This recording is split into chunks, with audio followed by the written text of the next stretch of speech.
Wakati mazungumzo ya M23 na serikali yakitarajiwa Aprili 9 huko Doha, Qatar, Rais wa Jamhuri ya Kidemokrasia ya Kongo Felix Tshisekedi amekutana na kufanya mazungumzo na mshauri wa Rais wa Marekani Donald Trump, Masad Boulos. Hata hivyo, wamezungumza bila kuelezea ikiwa kutakuwepo ushirikiano wa kiusalama kati ya mataifa hayo mawili. Nimezungumza na mchambuzi wa siasa kutoka nchini humo Bwana Joseph Apollo kuona mapokeo ya wananchi na matarajio yao. Ndio ujio wa mshauri wa Rais Trump, watu wameuchukulia zaidi sana kiupande wa chama vya siasa vya upinzani, wamechukulia shingo upande, kulingana na kwamba Rais Tshisekedi anataka tu kuangalia namna gani ya kuendelea kusalia madarakani kwa namna yoyote ile. So nia yake inakuwa ni kutaka pana mali zote au rasilimali zote za nchi ya Kongo ili nchi ya Marekani iwe ina exploit, na huku yeye akiweza kufaidika kusalia madarakani. Na hilo ni swala ambalo alikupokelewa kabisa na vyama vya siasa vya pinzani, na hakuna uhakikisho ya kwamba kweli kweli nchi ya Marekani inaweza ikachangia kama vilivyo kwa maendeleo ya nchi, hata kama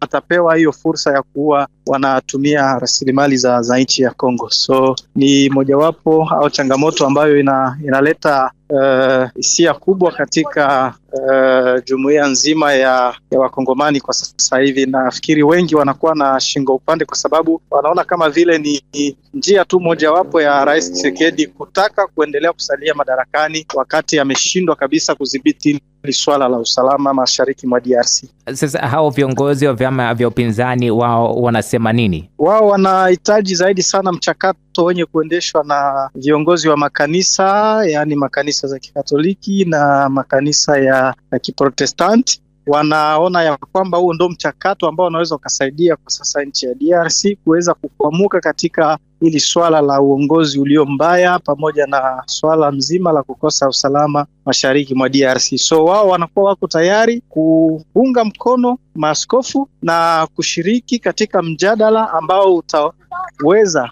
kupewa nafasi endapo utasimamiwa na viongozi wao wa makanisa. Lakini mchakato mwingine wowote kama gisi inafanyika kwa sasa nchini Kinshasa, ambako mshauri wa Rais Felix Tshisekedi ameanza kuzungumza na watu mbalimbali, wao wamepinga, wako tayari. Na hata hayo mambo yenye kufanyika wakienda huko Doha, Qatar, wakienda sijui Luanda, wakienda sijui, nafikiri wao wanategemea kwamba suluhisho mzuri ni ile yenye kutoka kwa Wakongomani wenyewe bila kwenda nafasi nyingine. Kulikuwa na mkutano wa wiki nzima hapa sina shaka huko Kongo, ambapo rais aliwaalika baadhi ya viongozi mbalimbali.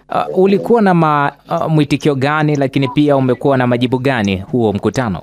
Nafikiri hakuna muafaka wote kwa sasa hivi, kwa sababu viongozi wote au vinara wote, vigogo vyote vya upinzani walikataa kushiriki kwenye mkutano huo. Na nafikiri endapo hao wanakataa, nafikiri hakuwezi kuwa kabisa matarajio yote ile kulingana na mkutano wenyewe. So hakuna chochote ambacho kiliendelea. Sasa watu wote wanaendelea tu kuona mchakato wenye kuendeka sehemu za huko Doha, na watu wote wanasubiria hiyo tarehe 9 ya mwezi huu tuone nini kitaendeka. Lakini matumaini ya Wakongomani kwa sasa ni kutaka kuona amani na rejea na hatua zingine za kisiasa ziweze kuendelea, huku nchi kwanza ikiwa katika hali ya amani. Umekuwa mfuatilizi wa siasa za Kongo na hata mataifa mengine. Unadhani kile ambacho kinakwenda kufanyika Aprili 9 juma lijalo huko Doha kitakuwa cha namna gani?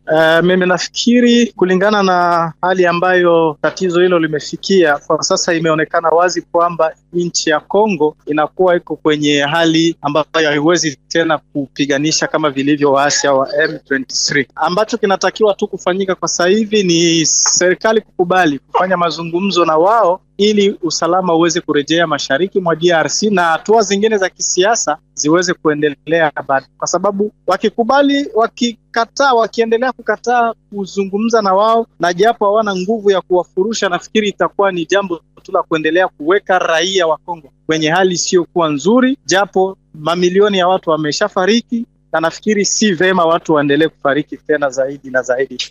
Kinachotarajiwa ni kwamba wakae chini wazungumze, serikali ikubali kuzungumza nao na ikubali mapungufu yake, na baadaye michakato mingine ya kisiasa iweze kuendelea. Hiyo ndo ambao wakongomani wanataka kwa sasa, kwa sababu kila mkongomani ametambua wazi kwamba utawala wa Rais Felix Tshisekedi umeshindwa. Kwa hiyo ni lazima yeye aangalie namna gani atamaliza mambo yake, aende na wakongomani watajifunza nini kitatakiwa kufanya kwa ajili ya kuimarisha nchi ya Kongo baada yaye kutoka madarakani.